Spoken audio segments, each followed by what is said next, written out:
greatest achievement was a response to the bombings of the 7th of July.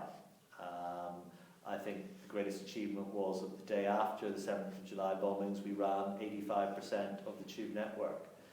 The greatest achievement was that we had train drivers who sat on those trains for sometimes up to 14 hours waiting to get permission to take those trains back to the depot.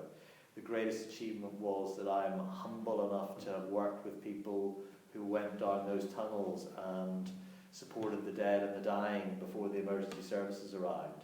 And I think in the grander scheme of life, that was a greater achievement.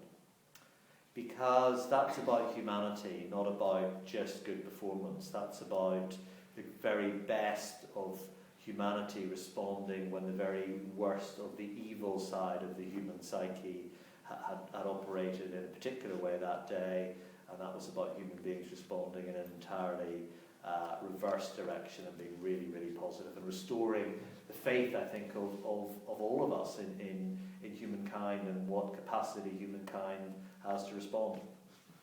What do you remember about that day? I remember, it's all a bit of a blur in some ways. I remember a few very distinctly interesting things. I was at Canary Wharf with my direct management team. I was the chief operating officer at the time, and I was at Canary Wharf with my management team, and we were just starting a breakfast meeting down there. And I remember getting a call or a text message or whatever it was saying there had been a power supply problem on the tube network. And then it became very obvious that things were going wrong, and it was much more than that. I had a phone call from the Chief Constable of the British Transport Police, the then Chief Constable, and he said to me, "Mike, I think this is a serious issue." And then I had a second phone call from the group station manager at Edgware Road, who until that week had been working in my office as my ops manager, and I had said to him, "You've got to go out on the railway and get some real experience." Well, I didn't quite know I was going to put him into that type of real experience so quickly, as he reminded me later, as you might imagine. But he said to me, "Mike, this is serious. I don't think this is a power problem. This is something much more serious than this. I think this could be a terrorist attack," was what he actually said to me. And I kind of knew that he was a sensible, level-headed guy, and I kind of thought this is something more serious.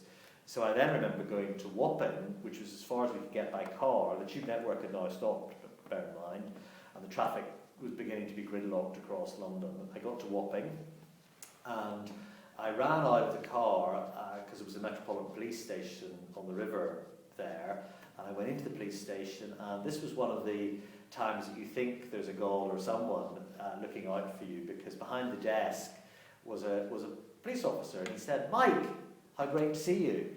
And it was somebody I'd known years before that I used to work with, and he said, what can I do? And I said, "We need to get back to St James's Park." He said, I'll get you a riverboat in 2 minutes. The river's now shut, but I can get you a police riverboat, and I'll take you up to Westminster Pier." And that's how we got back. And then I just remember the sequence of events of obviously the rescue, the recovery, satisfying ourselves everybody was out of the system that wasn't caught up in the bombings, and then working with the police throughout the day. And in fact, I do remember getting in a taxi at about 2 o'clock the following morning to go home, and thinking, I can't believe it's 2 o'clock in the morning, because it feels like it's about 10 o'clock in the morning. It's just gone so fast, the whole events of the day.